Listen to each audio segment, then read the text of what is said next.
بسم اللہ الرحمن الرحیم۔ اس لیکچر میں ہم امپورٹنس آف مائٹوسس ڈسکس کریں گے، یعنی یہ مائٹوسس جو ہم اس سے پہلے والے ویڈیو میں ڈسکس کر چکے تھے، ایک خاص ٹائپ کی سیل ڈویژن تھی جس میں ایک سیل سے دو آئیڈینٹیکل ڈاٹر سیلز بنتے تھے، اور ساتھ میں اس مائٹوسس کے بارے میں ہم نے یہ بھی کہا تھا کہ یہ بہت ہی ایبنڈنٹ ٹائپ کی یا most common form of cell division ہے۔ تو اب اس طرح کی سیل ڈویژن کی امپورٹنس کیا ہے، اس کا فائدہ کیا ہے، یہ ڈسکس کرنے والے ہیں۔ تو اس میں یہاں ہم نے جو لکھا ہے اس کے حساب سے سب سے پہلے ہے as in mitosis one cell divides into two identical daughter cells. It maintains same number of chromosomes in all cells of an organism. یہ ذرا نوٹ کرنے والی بات ہے کہ اس مائٹوٹک ڈویژن کے نتیجے میں ایک سیل سے دو ڈاٹر سیلز بنتے ہیں اور وہ بھی آئیڈینٹیکل بنتے ہیں۔ تو اس کا فائدہ کیا ہے؟ اس کا پہلا فائدہ یہ ہے کہ ملٹی سیلولر آرگنزمس میں جب شروع میں ایگ اور اسپرم فرٹیلائز ہو کر زائگوٹ بناتے ہیں تو اس زائگوٹ میں سیل ڈویژن شروع ہو جاتی ہے، یہ مائٹوسس ہے، جس کے نتیجے میں اسی زائگوٹ جیسے ہزاروں لاکھوں کروڑوں سیلز بنتے ہیں، اور وہ سارے سیم، یعنی جاندار کا پورا جسم جتنے سیل سے بنا ہے ان سارے سیلز میں سیم نمبر آف کروموسوم رہتا ہے۔ یہ اس کا فائدہ ہے۔ اس سے فائدہ دوسرا یہ ہوگا کہ ہم اپنے ایک دیسی ٹائپ کی بات، سائنسی تو نہیں ہے یہ، سیلز میں آپس میں جھگڑا نہیں ہوگا۔ کوئی سیل یہ نہیں کہہ سکتا مجھے کم کروموسوم دیا تھا اور کام زیادہ کہہ رہے ہیں، یا مجھے زیادہ کروموسوم دیا ہے تو میں فخر کروں، ایسا نہیں ہے۔ Same number of chromosome, same number of genes رکھنے کا فائدہ یہ ہے کہ کسی بھی سیل کو جب چاہیں اس کے اندر کسی بھی جین کو آپ استعمال کر سکتے ہیں، پہلا فائدہ یہ ہے۔ دوسرا، all types of asexual reproduction, that is binary fission, budding, sporulation, all depend on mitosis. جتنے asexually reproducing organisms ہیں یوزولی یہ یونی سیلولر ہیں، تو وہاں ایک ہی سیل سے مل کر جاندار بنا ہے۔ ایسے سیلز میں اس مائٹوسس کا کیا فائدہ ہے؟ تو مائٹوسس کا فائدہ ان کے لیے زندگی اور موت کا ہے، یعنی مائٹوسس کے ذریعے ہی ان کی نسل مینٹین رکھی جا سکتی ہے۔ اس کا مطلب اگر مائٹوسس نہیں ہوئی تو ان کی نسل آگے کیسے بڑھے گی؟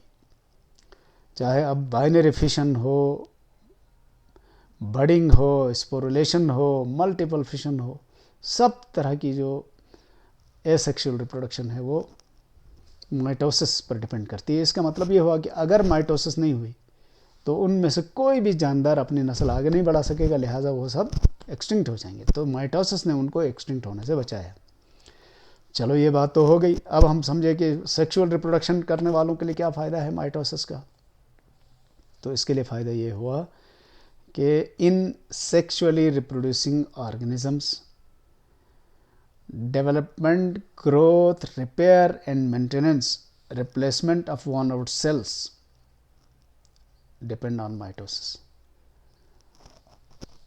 جو ہمارے asexually reproducing آرگنزم تھے ان سے کئی گنا زیادہ اہم ہے یہ مائٹوسس سیکشولی ریپروڈیوسنگ آرگنزم کے لیے۔ کیسے؟ سیکشولی ریپروڈیوسنگ آرگنزم بھی زندگی کے ایک مرحلے پر یونی سیلولر ہوتے ہیں، زائگوٹ۔ اب اس زائگوٹ میں پہلے ڈیولپمنٹ ہوگی، پھر گروتھ ہوگی، پھر ریپیئر اینڈ مینٹیننس ہوگی، پھر replacement of worn out cell ہوگی۔ یہ سارا نہیں ہوگا تو جاندار ادھورا رہے گا۔ مثلا ڈیولپمنٹ کس کو کہتے ہیں؟ all the series of changes taking place in an organism before birth. ایک جاندار میں پیدا ہونے سے پہلے جو سلسلہ وار بتدریج چینجز آتے ہیں، تبدیلیاں آتی ہیں، ان سب کو ڈیولپمنٹ کہتے ہیں۔ اس کا مطلب اگر ڈیولپمنٹ نہیں ہوئی تو کوئی بھی جاندار ملٹی سیلولر نہیں ہو سکتا، وہ یونی سیلولر ہی رہے گا، کیونکہ زائگوٹ ایک سیل ہے۔ جیسے انسان ہے، فرض کر لیں فرٹیلائزیشن کے وقت ایک سیل کا تھا،